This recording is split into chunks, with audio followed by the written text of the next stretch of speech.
In this video we will have a look at the commentaries on Daniel 2, 7, 8 and 9 in the Geneva 1560 Bible. The Geneva 1560 were the Bible the Reformers were using before the Jesuits' Counter-Reformation and the King James Bible in 1611. The reason why many of the real Reformers like Tyndale and Rogers etc. were burned at the stake were because they upheld the truth of the Scriptures and called Rome out for being the throne of Satan and the papacy as antichrists, which align with 1 John chapter 2 verse 18, saying, "Babes, it is the last time, and as ye have heard that Antichrist shall come, even now are there many antichrists, whereby we know that it is the last time." The real Reformers also upheld the importance of keeping the commandments of God, and together with calling out Rome for who they are, they were persecuted and killed, and these truths has been silenced in the Jesuits' Counter-Reformation, which has been ongoing since the 16th century, and are today called the ecumenical movement, which has been leading all the daughters back to Rome where the world is at today. Let's begin. Chapter 2 is about King Nebuchadnezzar's dream, where we can see how the Reformers knew that the fourth Iron Kingdom is Rome. Daniel chapter 2, verse 32. This image's head was of fine gold, his breast and his arms of silver, his belly and his thighs of brass. 32q. By gold, silver, brass, and iron are meant the Chaldean, Persian, Macedonian, and Roman kingdom, which should successively rule all the world till Christ, which is here called the stone, come himself, and destroy the last, and this was to assure the Jews, that their afflictions should not end with the empire of the Chaldeans but that they should patiently abide the coming of Messiah, which should be at the end of this fourth monarchy. Daniel chapter 2 verse 38. And in all places where the children of men dwell, the beasts of the field, and the fowls of the heaven hath he given into thine hand, and hath made thee ruler over them all, thou art this head of gold. 38r. Daniel leaves out the kingdom of the Assyrians, which was before the Babylonian, both because it was not a monarchy and general empire, and also because he would declare the things that were to come, to the coming of Christ for the comfort of the elect among these wonderful alterations, and he calls the Babylonian kingdom the golden head, because in respect of the other three, it was the best, and yet was of itself wicked and cruel. Daniel chapter 2 verse 39. And after thee shall rise another kingdom, inferior to thee, of silver, and another third kingdom shall be of brass, which shall bear rule over all the earth. 39s. Meaning, the Persians, which were not inferior in dignity, power, and riches, but were worse touching ambition, cruelty, and all kind of vice, showing that the world should grow worse, and worse, till it was restored by Christ. 39t. That is, of the Macedonians shall be of brass, not alluding to the hardness thereof, but to the vileness in respect of silver. Daniel chapter 2 verse 40. And the fourth kingdom shall be strong as iron, for as iron breaketh in pieces, and subdueth all things, and as iron bruiseth all these things, so shall it break in pieces and bruise all. 40. That is, the Roman Empire shall subdue all these other aforenamed, which after Alexander were divided into the Macedonians, Grecians, Syrians, and Egyptians. Daniel chapter 2 verse 41. Whereas thou sawest the feet and toes, part of potter's clay, and part of iron, the kingdom shall be divided, but there shall be in it of the strength of the iron, as thou sawest the iron mixed with the clay, and earth. 41x. They shall have civil wars and continual discords among themselves. Daniel chapter 2 verse 43. And whereas thou sawest iron mixed with clay and earth, they shall mingle themselves with the seed of men, but they shall not join one with another, as iron cannot be mixed with clay. 43. Why, they shall by marriages and affinities think to make themselves strong, yet shall they never be joined in hearts. Chapter 7 is about the four beasts, also referred to as kingdoms, where the Reformers again knew and understood that Rome are the last beast, before Christ comes back to put an end to these four kingdoms. Daniel chapter 7 verse 2. Daniel spake and said, I saw in my vision by night, and behold, the four winds of the heaven strove upon the great sea. 2b, which signifies that there should be horrible troubles and afflictions in the world in all corners of the world and at sundry times. Daniel chapter 7 verse 3-4. And four great beasts came up from the sea, one diverse from another. The first was as a lion, and had eagle's wings, I beheld, till the wings thereof were plucked off, and it was lifted up from the earth, and set upon his feet as a man, and a man's heart was given him. 4. C. Meaning the Assyrian and Chaldean Empire, which was most strong and fierce in power, and most soon come to their authority as though they had had wings to fly, yet their wings were pulled by the Persians, and they went on their feet, and were made like other men, which is here meant by man's heart. Daniel chapter 7 verse 5. And behold, another beast which was the second, was like a bear and stood upon the one side, and he had 3 ribs in his mouth between his teeth, and they said thus unto him, Arise and devour much flesh. 5. D. Meaning the Persians, which were barbarous and cruel. 5. E. They were small in the beginning and were shut up in their mountains and had nor brute. 5. F. That is, destroyed many kingdoms, and was insatiable. 5. G. To wit, the angels by God's commandment, who by this means punish the ingratitude of the world. Daniel chapter 7 verse 6. After this I beheld, and lo, there was another like a leopard, which had upon his back 4 wings of a fowl, the beast had also 4 heads, and dominion was given him. 6. H. Meaning, Alexander the king of Macedonia. 6. I. That is, his 4 chief captains, which had the empire among them after his death. Seleucus had Asia the Great, Antigonus the Less, Cassander, and after him Antipater was king of Macedonia, and Ptolemy, had Egypt. 6. K. It was not of himself nor of his own power that he got all these countries, for his army contained but 30,000 men, and he overcame in one battle Darius, which had 10,000, when he was so heavy with sleep that his eyes were scarce open, as the stories report, therefore this power was given him of God. Daniel chapter 7 verse 7. After this I saw in the visions by night, and behold, the 4th beast was fearful and terrible and very strong.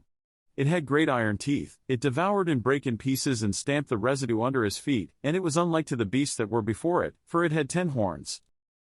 7. L. That is, the Roman Empire, which was as a monster and could not be compared to any beast, because the nature of none was able to express it. 7. M. Signifying the tyranny and greediness of the Romans.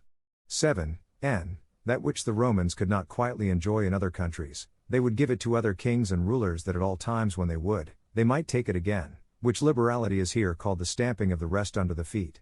7. O. That is, sundry and divers provinces which were governed by the deputies and proconsuls, whereof every one might be compared to a king.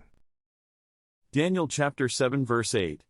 As I considered the horns, behold, there came up among them another little horn, before whom there were 3 of the first horns plucked away, and behold, in this horn were eyes like the eyes of man, and a mouth speaking presumptuous things.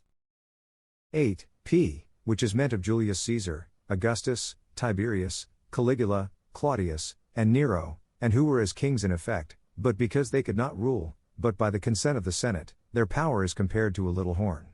For Mahomet came not of the Roman Empire, and the Pope had no vocation of government, therefore this cannot be applied unto them, and also in this prophecy the prophet's purpose is chiefly to comfort the Jews unto the revelation of Christ.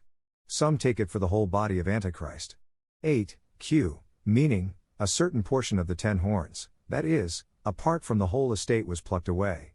For Augustus took from the Senate the liberty of choosing the deputes to send into the provinces, and took the government of certain countries to himself. 8. R. These Roman emperors at the first used a certain humanity and gentleness, and were content that others as the consuls and senate should bear the name of dignity, so that they might have the profit, and therefore in elections and councils would behave themselves according as did other senators, yet against their enemies and those that would resist them, they were fierce and cruel, which is here meant by the proud mouth. Daniel chapter 7 verse 19. After this, I would know the truth of the 4th beast, which was so unlike to all the others, very fearful, whose teeth were of iron, and his nails of brass, which devoured, brake in pieces, and stamped the residue under his feet. 19. H. For the other 3 monarchies were governed by a king, and the Roman Empire by consuls. The Romans changed their governors yearly, and the other monarchies retained them for term of life. Also the Romans were the strongest of all the other, and were never quiet among themselves. 19. I. Read verse 7. Daniel chapter 7 verse 21. I beheld, and the same horn made battle against the saints, yea, and prevailed against them. 21. L. Meaning the Roman emperors who were most cruel against the church of God, both of the Jews and of the Gentiles. Daniel chapter 7 verse 24. And the 10 horns out of this kingdom are 10 kings that shall rise, and another shall rise after them, and he shall be unlike to the first, and he shall subdue 3 kings. 24. N. Read the exposition hereof, verse 8. Daniel chapter 7 verse 25. And shall speak words against the Most High, and shall consume the saints of the Most High, and think that he may change times and laws, and they shall be given into his hand, until a time, and times in the dividing of time. 25. Oh, that is, shall make wicked decrees and proclamations against God's word and send throughout all their dominion to destroy all that did profess it. 25. P. These emperors shall not consider that they have their power of God but think it is in their own power to change God's laws and man's, and as it were the order of nature, as appears by Octavius, Tiberius, Caligula, Nero, Domitianus. 25. Q. God shall suffer them thus to rage against his saints for a long time, which is meant by the time and times, but at length he will assuage these troubles and shorten the times for his elect's sake. Matthew chapter 24 verse 22, which is here meant by the dividing of time. Here in chapter 8, we are just going to show that the Reformers did not believe in the 2300 day for a year prophecy until 1844, which mainly the Seventh-day Adventists believe in. Daniel chapter 8 verse 14. And he answered me, unto the evening and the morning, 2300, then shall the sanctuary be cleansed. 14. Z. Christ answered me for the comfort of the church. 14. A. That is, unto so many natural days be past, which make 6 years 3 months and a half, for so long under Antiochus was the temple profaned. In chapter 9, we see clearly how the Reformers did not believe in the false Jesuit twist of Daniel 9, 24-27, which was made up in 1585, by Jesuit Francisco Ribera, and Cardinal Bellarmine, where they added a 2,000-year gap, to have people looking toward a 7-year peace treaty with the Antichrist in the last days. It was only because of the Reformers told the truth about Rome, they had to cover up for this and have people looking toward the modern-day nation Israel, as that removed focus from Rome. Daniel chapter 9 verse 24. 70 weeks are determined upon thy people and upon thine holy city, to finish the wickedness, and to seal up the sins, and to reconcile the iniquity, and to bring in everlasting righteousness, and to seal up the vision and prophecy, and to anoint the most holy. 24. P. He alludes to Jeremiah's prophecy, who prophesied that their captivity should be 70 years, but now God's mercy should sevenfold exceed his judgment, which should be 490 years, even to the coming of Christ, and so then it should continue forever. 24. Q. Meaning Daniel's nation, over whom he was careful. 24. R. To show mercy and to put sin out of remembrance. Daniel chapter 9 verse 25.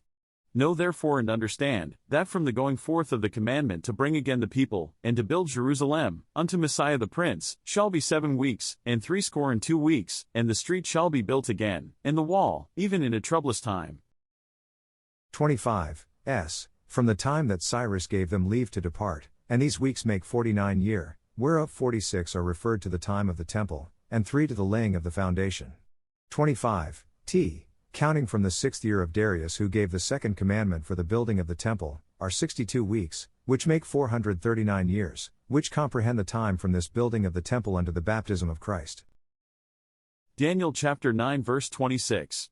And after 62 weeks, shall Messiah be slain, and shall have nothing, and the people of the prince that shall come, shall destroy the city and the sanctuary, and the end thereof shall be with a flood, and unto the end of the battle it shall be destroyed by desolations. 26. U. In this last week of the 70 shall Christ come and preach and suffer death. 26. X. He shall seem to have no beauty, nor to be of any estimation, as Isaiah chapter 53 verse 2. 26. Y. Meaning, Titus Vespasian's son, who should come and destroy both the temple and the people without all hope of recovery. Daniel chapter 9 verse 27. And he shall confirm the covenant with many for 1 week, and in the midst of the week he shall cause the sacrifice and the oblation to cease, and for the overspreading of the abominations, he shall make it desolate, even until the consummation determined shall be poured upon the desolate. 27. Z. By the preaching of the gospel he confirmed his promise, first, to the Jews, and after to the Gentiles. 27. A. Christ accomplished this by his death and resurrection. 27. B. meaning that Jerusalem and the sanctuary should be utterly destroyed for their rebellion against God and their idolatry, or some read that the plagues shall be so great, that they shall all be astonished at them. It is important for me to underline that this is just the views and beliefs of the reformers before Rome began the Counter-Reformation. I am not telling anyone to just put their full trust in everything the reformers said and believed, because they were also humans like you and I. But I think it is important to understand their views and what they believed in before it was silenced by Rome, and therefore it is no longer believed by the majority of modern-day Protestants. I will put the link to the original Geneva 1560 Bible, and also a newer rewritten English version of it which is easier to read, in the description box of this video.